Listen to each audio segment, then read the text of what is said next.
I won't comment on that. They're working hard to get back. The other guys, you guys will have an injury report later today. We'll see how that goes. We're doing a walkthrough today. Um, you know, just with how we came out of the game, and just what's best for these guys' bodies at this particular point. And we'll have a good, tough practice tomorrow. 3-game sample size on Quinion on the outside. What's he look like in your opinion? And I guess you're going to keep him there, it would seem. Yeah, we'll see. Obviously, we have ability to be flexible with the different pieces that we have back there, so you never know. As far as just how he's done, and I think he's done a nice job. I think he's made some good plays on the football. I think he's, we told you guys from the beginning, very very confident and not fazed by anything, and he gets to go against two really good receivers and our entire receiving core actually every day at practice. So I think that's really prepared him. And then what those deep balls that he's been getting hands on, those are obviously big plays. They count for PBUs for Q, but had they catch those are explosive plays for the offense. So those are huge plays, and he's done a nice job. That was a really good one on the double move on the third down that he made the play on 22 on the last game. So he's done a nice job. And again, it's just the moment's not too big for him. I think that speaks a lot to the character of Q. That he's just same guy every day, just working to get better and not over, doesn't make the big deal about the moment. He's just in the moment of where he is. Alan talked about how the collaborative play calling process was nothing new to him. You've been in an offensive coordinator and a head coaching spot. What have you learned as a head coach leading the collaborative process and how that led into this year? Football. I talk about football being the ultimate team game a lot, and how much my passion for football is because it takes everybody. And I talk about that a lot in the sense of how games go with the players on the field. Well, that's the same thing as in organizations and on coaching staffs, right? It's the greatest team sport there is because it not just takes the players and the coaches, it takes the front office, it takes everybody in the building, it takes everybody, and that's no different in a coaching staff. It takes everybody. There's different guys that have different assignments that you give them throughout each week. Kellen has a couple different ways that he does some things as far as how he splits up who has red zone, who has third down, who has this, but it's just that's what's so cool about football is the collaborative effort and that it is a true team game and that you cannot be great without the greatness of others. And again, that holds true in every aspect of football, not just on the field, but also on the coaching staff. I know an important part of a coach's job is to figure out how guys respond to different kinds of coaching, like who responds to hard coaching. In year 2, what have you learned about Jalen Carter, how to best get to him? Yeah, I think every bit of coaching starts with, first and foremost, that you can help the player get better. And so that's important that you hire coaches that you feel like can get the players better, and you as the coach, whether the coordinator or the head coach, can help the player get better. And then it's that building that relationship from that and having a relationship. I think when you have a relationship with somebody, you can coach them hard. You can coach them. You can coach them not as hard, I guess to say. But I think there's always a feel in that for coaching, like when to put I don't know, when to go hard on it. Coach, I'll say it as a guest, when to put your foot on the gas and when to tap it or whatever. And that's not a great analogy, I'm sorry, but there's different ways you handle it. But I think it all first and foremost starts with the relationship. And so Jalen, what I'm really proud of Jalen is that he had adversity the week before and he responded from that adversity. And there were different styles of coaching, and sometimes it's, hey, you be the bad cop this time, I'll be the good cop. And so I just think that, again, it starts with that relationship and the fact that you can get them better. And then, once they know that, then it's just always about how do you get the player better. And that's just been my experience as a coach. But again, every guy's treated different. Every guy is, let me say it this way. The standard is what it is, and everybody is held to that standard, but you might not, there's different ways of how you get different guys to the standard, and then there's, and there's different situations of how you handle different guys playing to the standard. And when it comes to offensive play calling, philosophically speaking, do you favor having plays called dictated on what the defense is doing, or you dictating to the defense to respond to what you are doing? Yeah, there's a little bit of both of that, Jeff. I think that's a good question. Sometimes, you want to dictate to the defense to try to get them in certain things, doing different things as far as, I'm not going to get into that, but then there's also times where, you have to react. I think that's the thing about playing quarterback. You have to react to what the defense does. You're trying to dictate to them, but you have to throw it to the open guy. You have to, different things like that. The offensive line has to react to the set that they, the look that they give you to know what type of blocking scheme you're doing.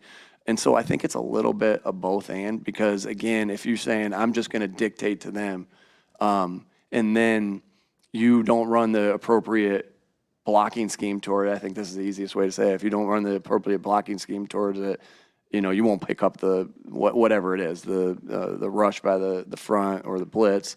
And so I think it's definitely a both and. Nick, the passing yards across the league through 3 weeks anyway are down, like the lowest they've been since at least 2000. The rushing yards, are on the way up. Is anything that you have seen that sort of speaks to the why of that? Yeah, it's still early with the sample size. Obviously, our numbers reflect that a little bit as well. Our rushing numbers are up. Now we've been high in the rushing over the past couple years, but again, yeah, I just think it's an early. It's too early to say that quite yet, because we've definitely looked at that and studied that, because you spend all your time focusing on the next opponent, but we have actually broke it off and said what is happening across the league. And I just think right now the sample size is just not high enough. But it is something that we looked into, because it is noticeable, and it is a really big difference, but we'll continue to monitor that. And what we're trying to do, though, is, be efficient on offense, hit your explosive plays, take care of the football. Those things will never change, not give up sacks. Those things will never change of what we're trying to do as far as explosives, taking care of the football, not giving up sacks. Nick, is there anything that surprised you about Saquon since you've seen him in person these last couple months? Man, yeah. I mean, there's so many different things when you see a cut in person. When he's on your team, for whatever reason, when he's on your team, it just, I don't know. I can tell you how many times I've just really shook my head man, that was an unbelievable cut. And it's like he's making these cuts at 230 pounds. Oh, on top of that, he's making these cuts at 4.3 speed like that.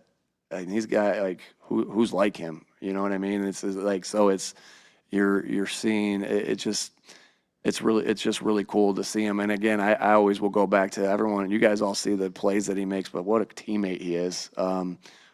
He works his butt off. He's a great teammate, and I can't say enough good things about him. I think those are the things, Rube, that you really see is, again, the cut for his elusiveness first and foremost. But then the size and the speed at which he's making those cuts is what make it so impressive. I don't You think said for 2+ years that the passing game's built around AJ and Devontae. If they're down In Dallas. I'm sorry, you're right. If they're down, is it functionally a different offense, or is it reasonable to say next man up in those cases? You always are going to say next man up, but you still don't say next man up. You have to do this. That's just not good coaching, right? You can't next man up, but you have to do exactly what this guy does. Again, that's not feasible. It's not. Everyone has their strengths and everybody has their weaknesses, and you try to help these guys as much as you possibly can play to their strengths. And so there are and so again, it's a both and, right? It's hey, I know you do this really well, and AJ does this really well, so you can take this, or, and sometimes I've told you guys before too, it's by, hey, if we're going to try to run this particular route, it's by committee. Like, it might be Dallas in this one, or Jahan on this one, or Smitty on this one, I'm speaking to when AJ's been out, because he's been out for 2 weeks. And so that's kind of how that goes. Again, our job is to help put the players in positions to succeed against the defense they're running against, but also first and foremost, about what they do well. I think that when you think about what plays you're going to run, you always think about what your players do well first. Then you get into, what you're playing against, does it fit? And then you try to do some different things to hide it with formations, personnel groupings, motions, et cetera. Nick, as you get ready to face the Bucs defense again, do you think the offense is in a better spot to be able to handle the blitz better? Say that one more time. As you get ready to face the Bucs again, their defense, do you think your offense is in a better position? We've worked really hard at this, obviously, for the past year, and we've done a good job so far. But you're only as good as your next game. So excited about the challenge. I know Jalen's really played well against the blitz these last couple games, and he's worked his butt off on it. And just excited about the challenge, but we know there's going to be challenges against Todd Bowles' coach defense. So, again, we've done a nice job so far, but you're only as good as your next game. Coming out of Jahan Dotson for a few weeks now, what do you view as his strengths as a player? Yeah, I think he's got great hands. I think that's when you go back and even look at when we look at all our stuff, everything, you watch all the stuff. You go back and look at your notes of what you thought of him coming out, and I think that's the thing I wrote the most is like, man, he catches everything. He catches everything. He catches everything. And then he's just got this great ability to get in and out of breaks. I think Devontae has this great ability to get in and out of breaks, and they remind me of each other as far as at the top of the route of how they get out of how they can transition from full speed back down the stem or changing directions. And so those are the things that really pop up, and as I see with Jahan, just this unbelievable ability to catch the ball wherever it is, and we've seen that in practice, and then also just the shiftiness. Coming out Two more, of please. the Atlanta game, I don't think anybody was happy, especially defensively at the end of the game. Is there one or two things you can give us about unique about Vic coming out of that game and being able to turn that thing around so quickly? Well, again, it's just not an accident when you're a top-tier defensive coordinator for decades of the NFL. 21 years, I think, is that what it is? And so it's, sometimes it's like a quarterback that's played 15 years. They've seen everything. They know what the answers are to get to, and the different things, the different buttons to push against different looks. And so, again, I got so much faith in him and the defensive staff. He calls a great game, and so I think that's what you see is that knowledge of all the different things that he's seen throughout the years. Again, I've said this before, like his experience. This is the first time as a head coach that I've had the experience of Vic. Jonathan was a first-year coordinator. And so was Sean. And so the first time I've had that experience that Vic brings, and so he's just seen so much football. Follow-up from the collaborative process earlier, taking a step back in the offensive game planning is probably part of what you wanted to improve about the collaboration. What did you learn in the past year about when to pick your spots with offensive coordinators? Yeah, I'm still in there, and still, I think, in the past, it's been kind of going through the game plan and saying, hey, we're going to do this, this, this, and this, and then in these scenarios, sitting in there listening a little bit more, not running the ship as far as like, hey, I'm driving, we're gonna talk about this, I'll lead the direction of the conversation.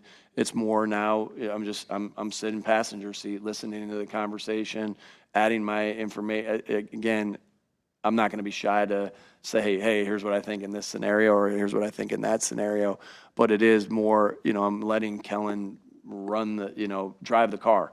And just like my wife will say, to me, hey, make sure you take a right here or left here. And she's giving me directions. I'm going to, same thing in these scenarios is just chiming in when I have something to chime in. being able to step out when I need to step out and letting everybody else be able to participate. Not participate because everybody's participating. That's not the right way to say it.